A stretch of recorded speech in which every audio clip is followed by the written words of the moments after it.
ಅದು ಸಾಲ್ವ್ ಆಗಕ್ಕೆ ಚಾನ್ಸೇ ಇರಲಿಲ್ಲ. ಅದನ್ನ ಇಲ್ಲಿ ತಾಯಿ ಹತ್ರ ಕೇಳ್ಕೊಂಡು ಹೋಗಿದ್ದು ನೆಕ್ಸ್ಟ್ ಅಮಾವಾಸ್ಯೆ ಹೊರಡೆ ಅಂದ್ರೆ ಬರೀ 3 ದಿವಸಕ್ಕೆ ಸಾಲ್ವ್ ಆಗೋಯ್ತು. ಎಷ್ಟು ದಿನ ಕೋಮಾದಲ್ಲಿ? 48 ದಿನ. ಯಾರೋ ಯಾರೋ ಗೀಚಿ ಹೋದ. ಏನು ತಗೊಂಬಂದಿದ್ದಪ್ಪ ಅವ್ನಿಗೆ ಉಳ್ದೇ ಇಲ್ಲ ಅವನು ಹೋಗಂತಂದ್ರು. ಇಲ್ಲಿನ ಒಂದು ಪಾವಿತ್ರ್ಯತೆ ನಾನು ಸಾಧ್ಯನೇ ಇಲ್ಲ ಹೇಳೋದಕ್ಕೆ. ಅಂತ ಒಂದು ಪಾವಿತ್ರ್ಯತೆ ಇಲ್ಲಿದೆ. ನಮ್ಮ ಜೊತೆ ಇರೋರು ಎಲ್ಲೆಲ್ಲಿ ಏನೇ ತೊಂದರೆ ಇದಾರೆ ಅವ್ರ ಬಗ್ಗೆ ನಾವು ಕೇಳ್ಕೊಂಡಿದ್ದೀವಿ.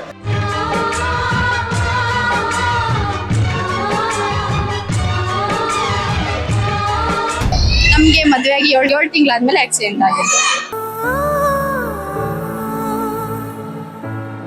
ಕೋಮದಲ್ಲಿ ಇದ್ರು ಮೊದಲು ಅಮ್ಮ ಹಾಸ್ಪಿಟಲ್ ಅಡ್ಮಿಟ್ ಮಾಡಿದ್ವಿ. ಸುಮಾರು 70 ಲಕ್ಷ ಖರ್ಚು ಮಾಡಿದೀನಿ.